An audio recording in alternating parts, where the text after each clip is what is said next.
people we work with, the companies we work with, consistently cut turnover by 20% and more, even facing this stiff climb of the Great Resignation.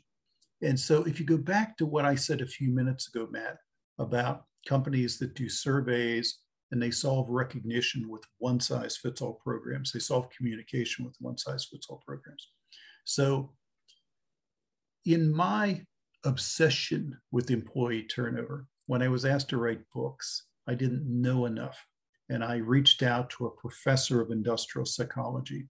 And his name is Murphy. My name is Finnegan. Our joke is we met on St. Patrick's Day. And so what Murphy did, it was fabulous. What he did was he would send me URLs, usually at night, and say, go in here, use my password, look at this study from Princeton, look at this study from Berkeley.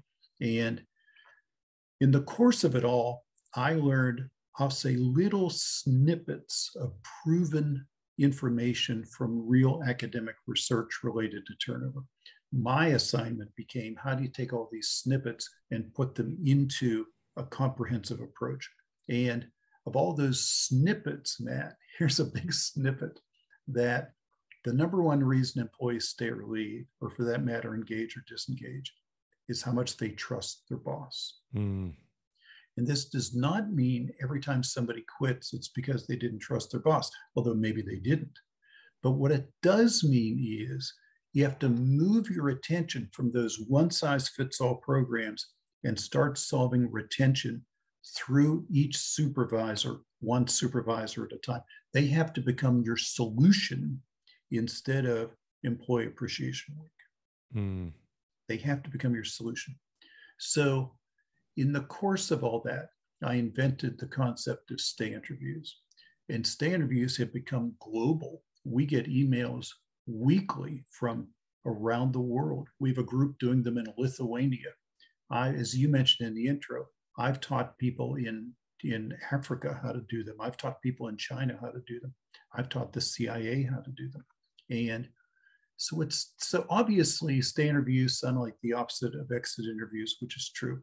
But the invention was made because if the number one reason employees stay or leave is how much they trust their boss, then we have to give them a tool to build trust. And we didn't have one of those. What happens when you get promoted to supervisor is you're told, hey, congratulations, you get like a 2% raise. Right. And so here's your group and here's your numbers you have to achieve. Go work with them. Goodbye. There's an assumption that you will, by your natural behaviors, build trust with each person. But it doesn't work that way. And too many times supervisors go to lunch with the same two people every day because they're comfortable with those two and not the other 10 or 15. And so stay interviews become a tool for leaders to build trust, but they have to be trained on how to listen, how to probe, how to take notes, how to ask 5 very specific questions. There are many imitators, Matt, who would say, here's 30 questions, pick 6. Or if you want to talk about careers, ask these 3 questions. There's just 5 questions you need to ask, and they're scientifically designed. And it's by training leaders to ask these 5 questions that they open the door to building trust because they learn the critical issues that are important to the employee.